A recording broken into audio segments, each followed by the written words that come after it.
I had reached my limit in the mentally exhausting days of being pressured by my mother-in-law. I can't take it anymore. I want to go back to my parents' house. When I said that, my husband approached me with a cold expression. Well then, let's get a divorce. There's no point in supporting someone like you. What on earth is he saying?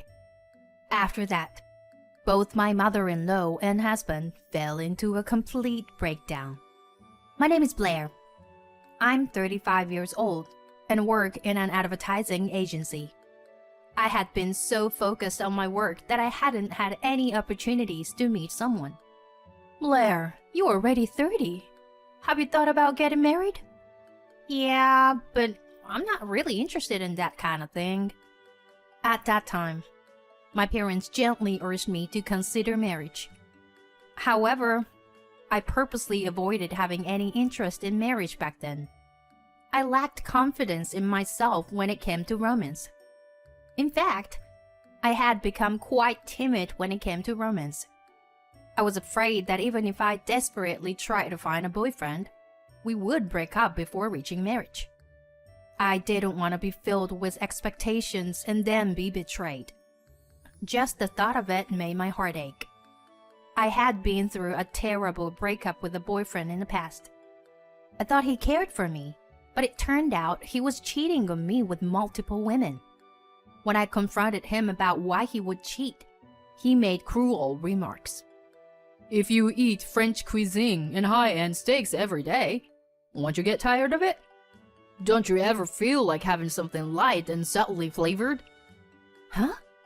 What are you talking about? It's normal to occasionally want to have fun with other women. That's what I mean. He said that and mocked me. This incident became the catalyst for my fear of love, and I closed my heart off to men. I hadn't told my parents about this, but somehow they seemed to understand that I was afraid of romance. In reality, I wanted to have a proper relationship, get married, and make my parents happy. But I couldn't take that first step easily. Amidst all of this, one day, I had a fateful encounter. It happened at my workplace. We've secured a new deal this time. You be in charge of that company, Blair. Upon hearing that from my boss, I went to introduce myself to the new client. Nice to meet you. I'm Holland, in charge of N Company. Nice to meet you too. I'm Blair, from S Company. We exchanged business cards. And in that instant, I fell in love at first sight with the man who was my counterpart. Harlan's appearance, atmosphere, and voice were all my liking. From then on, I looked forward to every visit to his office. He always interacted with me with a refreshing smile, and I couldn't help but feel excited. Before I knew it, I found myself smiling and laughing like a fool.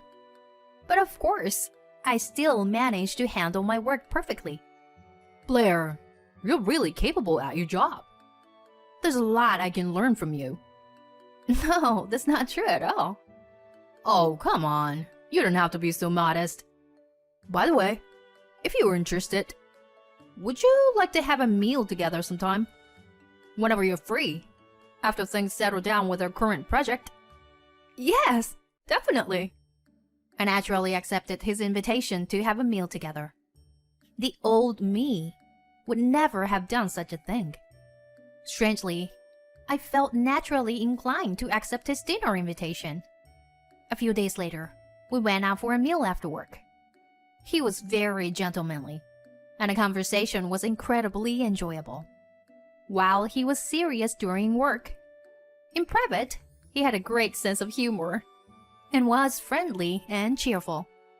That's why I found myself becoming more and more attracted to him. It had been a long time since I had developed feelings for someone. And from then on, he started inviting me out for meals regularly. Being with you, Blair, makes me feel very calm. Oh, is that so? I'm happy to hear that. Yeah. That's why, if you're okay with it, would you like to go on a date with me? Oh, a date? I wouldn't force you, if you don't wanna. No way! No, I mean, I'd love to. Me too. I wanna go out with you, Harlan. Really? Great! Well, first, how about an Italian? There's a place I've been curious about. Yes, let's go there. I was thrilled to be invited by him on a weekend date.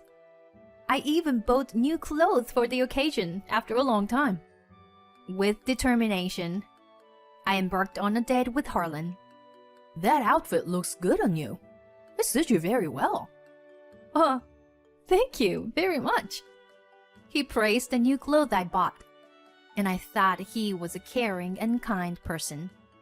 We went on several dates and eventually became a couple. I hadn't had a boyfriend for many years, so I had some anxieties. But the desire to be in a relationship with him was stronger. He always took the lead. I felt that I wanted to be with him forever. Then, 2 years after we started dating, he proposed to me. Until now, I wasn't interested in marriage or anything like that. But when I met you, Blair, I realized I wanted to get married for the first time. So, will you marry me, Blair? Saying that, he handed me the ring. My answer had already been decided. Yes, of course I'll marry you. And so, we decided to get married. When we informed our parents about the decision to get married, they were overjoyed. Seeing my mother shedding tears of happiness, I felt a twinge of regret for causing her so much worry. I was glad that I could fulfill my duty as a daughter by getting married. We then went to meet each other's parents, and my parents were very fond of Harlan. He is such a refreshing and well-mannered person. Yes, it seems like he's working hard in his job too. We can entrust Blair to him with peace of mind. I was happy that both of my parents accepted him. We successfully completed the greetings at my in-laws, and we decided to have a wedding ceremony. Many friends and co-workers attended the wedding and celebrated joyously. I received words of blessing from everyone and experienced unparalleled happiness. After that, we went on our honeymoon to Europe, and our married life as husband and wife began. I continued working even after getting married. Therefore, we shared the household chores. On days with overtime, we cooperated and took turns cooking and cleaning. My husband had lived alone for a long time, so he could manage to cook to some extent. Even though it was mostly simple pasta, I was grateful that he made it. On our days off, since we both enjoyed visiting cafes, we would search for new cafes we hadn't been to and go together. We also went to the beach as part of a drive and had a great time together. Our newlywed life was very happy in that way. I, who was timid in love, never imagined I could have such a happy married life, so I was truly delighted. We will continue to create joyful memories together in the future. We want to have kids too. I was thinking like that. So I never dreamed that such hellish days would come after that. 3 years have passed since we started our happy married life together. We still had a great relationship and were happy. In the midst of that, one day, an unexpected event occurred. Huh? Dad collapsed? It was a sudden message from my mother-in-law. She said that my father-in-law suddenly collapsed at home and was taken to the hospital by an ambulance. We immediately headed to the hospital. The cause seemed to be a heart attack. He underwent emergency treatment, but my father-in-law passed away. Why did you leave me behind? My mother-in-law, seeing my father-in-law sleeping in the hospital room, broke down in tears. Both my husband and I were deeply saddened by his death. But my mother-in-law's despair was unbearable to witness. Even during the funeral, she was engulfed in sorrow. It seemed like my husband had some thoughts as he observed her state. After the funeral, My husband approached me and said something like this. Leaving mom alone is a concern. I'm thinking of living together in my parents' house. Huh? Living together? Yeah. Seeing mom's despair worries me. What do you think? Harlan, to be honest, I wasn't very enthusiastic about living together. I thought about whether it was the right thing to do for the sake of my husband. Okay, let's do it. Thank you, Blair. I'll contact mom right away. My husband said that and called his mother, deciding to move to his parents' house. My mother-in-law, feeling lonely being alone, quickly accepted the idea of living together. And so, our cohabitation with my mother-in-law began. Even though we started living together, my mother-in-law still carried the heavy burden of grief from losing her husband, and she wasn't very energetic. So my husband and I shared the household chores as much as possible, trying to lessen her load. The house was bigger than our previous one, so it took a bit more time, but it wasn't a major issue. However, around 6 months, my mother-in-law's attitude started to change. Hey, Blair? Why are you letting Harlan do the household chores? Oh, well, since we both work, we've always shared the household chores. What are you saying? The wife should do that kind of thing. What? And what do you mean by saying you've always shared the chores? Have you been making him do the chores all along? This is unacceptable. My mother-in-law started shouting like that. From now on, I absolutely won't let Harlan do the household chores. You will do everything. You got that? What? After that, all the household chores ended up being my responsibility. Whenever my husband tried to help, my mother-in-law would say, Harlan, you don't need to do them. She tried to prevent my husband from doing any household chores at all. I ended up struggling with all the housework on my own every day. Meanwhile, my mother-in-law seemed to be getting more energetic day by day. In proportion to that, she became more strict and critical towards me. What's this? This dish doesn't taste good at all. Did you always feed my son with such terrible food? Unbelievable. My mother-in-law constantly complained about my housework like that. And my husband didn't intervene to stop her bad-mouthing me. Hey, why don't you stand up for me? Isn't it a sign that mom is feeling better? Let her say a few things. She's grieving for losing dad, you know. It's a good thing that she is feeling better. But logically, it's not right. I have no reason to endure complaints and bad-mouthing from her. But her insults towards me just never stopped. She also put pressures on me, asking when we would have her grandchildren, or when I would quit my job. The burden of chores increased, and I was under stress from my mother-in-law, both mentally and physically. And in the midst of all that, an incident occurred that made me suspect my husband's infidelity. I learned about it from a colleague. Isn't this Harlan? The colleague, who was on a trip to a local tourist spot, witnessed Harlan walking with an unfamiliar woman there. Harlan had said he was on a business trip that day and wasn't at home. When I looked at the photos sent by my colleague, there was no doubt it was Harlan. Perhaps she was someone he was traveling with on a business trip. Or maybe... But the casual clothes they were wearing and the way they walked arm in arm left no room for doubt. It was clearly not related to work. I felt an overwhelming sense of despair. My husband was cheating on me. He had betrayed me. So this is why he didn't stand up for me against my difficult mother-in-law. I couldn't live together with him anymore. I decided to hire a private investigator. I decided to gather evidence of my husband's affair. The evidence photos quickly piled up, and preparations for divorce proceeded rapidly. Meanwhile, my mother-in-law's verbal abuse towards me continued.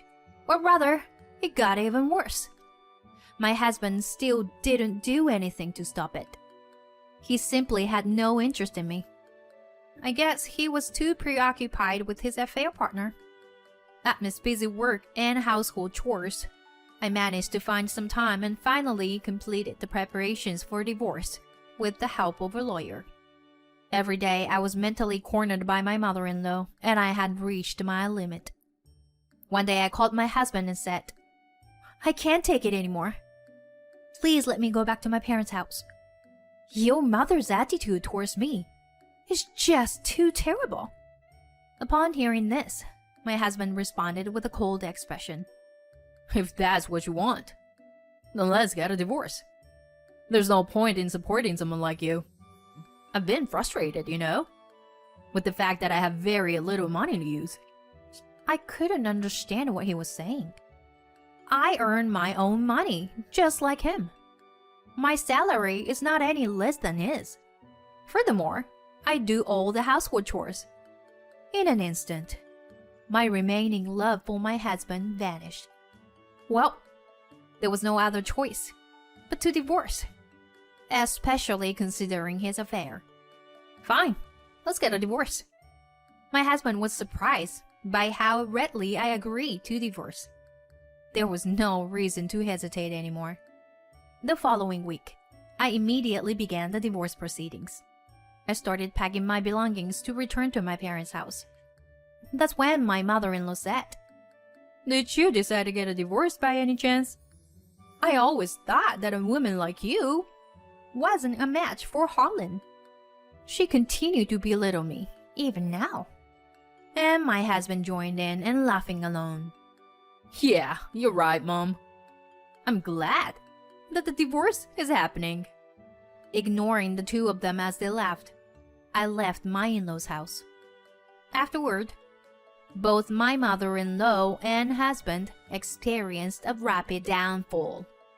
I immediately sent proof of delivery to my husband's workplace through my lawyer. The contents, of course, included a demand for compensation for the affair.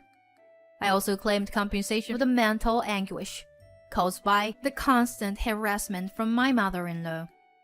As a result, everyone at my husband's workplace came to know about it. Career advancement is out of the question. My husband will likely be demoted or fired.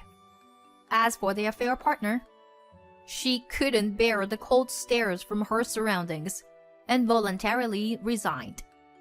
And it seems that my ex-mother-in-law and ex-husband have the worst relationship imaginable.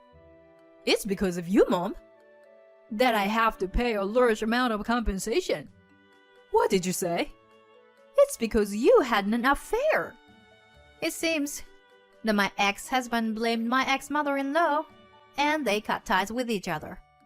Furthermore, my ex-mother-in-law's harassment of me became known among the neighbors, and she became isolated, spending her days in loneliness.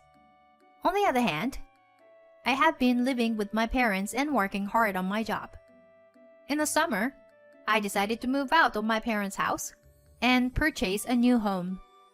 With a substantial amount of compensation and my diligent work, I recently received a promotion. I want to continue working hard and earning a living. I'm excited about the new house, and I'm thinking of finding new hobbies and enriching my life. From now on, I will live for myself and focus on my own happiness.